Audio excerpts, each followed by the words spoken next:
ನಮಸ್ಕಾರ ವೀಕ್ಷಕರೇ, ವಿವಾ ನ್ಯೂಸ್ಗೆ ಸ್ವಾಗತ. ಇದು ಸುದ್ದಿಗಳ ಡಬ್ಬಿ.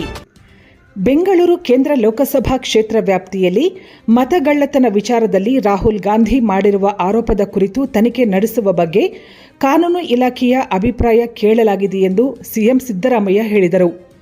ಸುದ್ದಿಗಾರರ ಜೊತೆ ಮಾತನಾಡಿದ ಅವರು, ಈ ಬಗ್ಗೆ ಕಾನೂನು ಇಲಾಖೆಯ ಅಭಿಪ್ರಾಯ ಪಡೆದು ಮುಂದಿನ ಕ್ರಮ ಜರುಗಿಸಲಾಗುವುದು ಎಂದರು.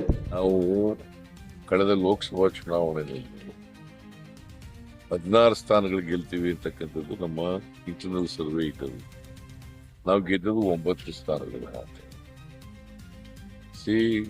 ಅದರಿಂದ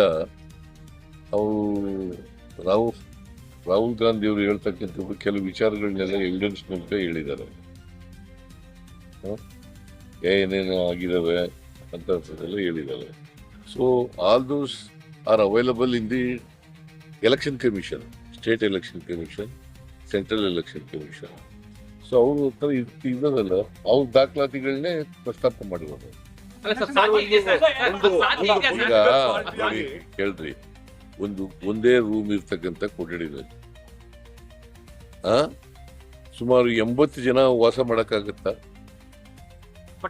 ಅಲ್ಲ ಹೇಳಪ್ಪ, ನೀನು ಮಾಡಕ್ಕಾಗತ್ತೆ? ಹೋಟೆಲ್ ಕಾರ್ಮಿಕರು ಅಂತ ಹೇಳ್ತಾ ಇರೋದು ಸರ್, ಅವರೆಲ್ಲ ಹೋಟೆಲ್ ಕಾರ್ಮಿಕರು ಅಲ್ಲಿ ಇದ್ದವ್ರು ಅಂತ. 80 ಜನ ಇರಕ್ಕಾಗುತ್ತೆ ಒಂದು ರೂಮ್ ನಲ್ಲಿ? ಒಂದು ಸಣ್ಣ ರೂಮ್, ಓಣಿಯಲ್ಲಯ್ಯ, ಸಣ್ಣ ರೂಮ್ ನಲ್ಲಿ 80 ಜನ ಇರ್ಲಿಕ್ಕೆ ಸಾಧ್ಯನಾ? ಅಲ್ಲಿ ಆ ರೂಮ್ ನಲ್ಲಿ 80 ಜನ ಇದ್ರು, 80 ಜನ ಓಟ್ ಹಾಕಿದಾರ.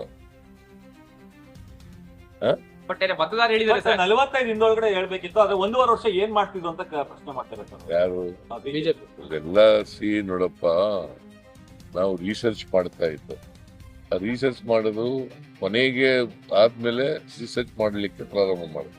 ರಿಸರ್ಚ್ ಮಾಡಿದ್ಮೇಲೆ ಗೊತ್ತಾಗಿರೋದು. ಸರ್, ಇದು ಇಷ್ಟೆಲ್ಲ ಆಗ್ತಾ ಇದ್ರೇನು ಜುಡಿಷಿಯರಿ ಆಸ್ ಕೆಪ್ ಕ್ವೈಟ್. ಯಾಕಂದ್ರೆ ಇದು ಒಂದು ಪೊಲಿಟಿಕಲ್ ಪಾರ್ಟಿಯಾಗಿ ನೀವು ಹೇಳ್ತಾ ಇದ್ದೀರಿ, ಇನ್ನೊಂದು ಆಡಳಿತವಾಗಿ ಅವರು ಹೇಳ್ತಾ ಇದಾರೆ. ಸರ್, ಇಷ್ಟೆಲ್ಲದ್ರ ನಡುವೆನು ಇಡೀ ಈ ಕಾನ್ಫಿಡೆನ್ಸ್ ನ ರೆಸ್ಟೋರ್ ಮಾಡೋದು ಜುಡಿಷಿಯರಿ ಕೈಯಲ್ಲಿದೆ.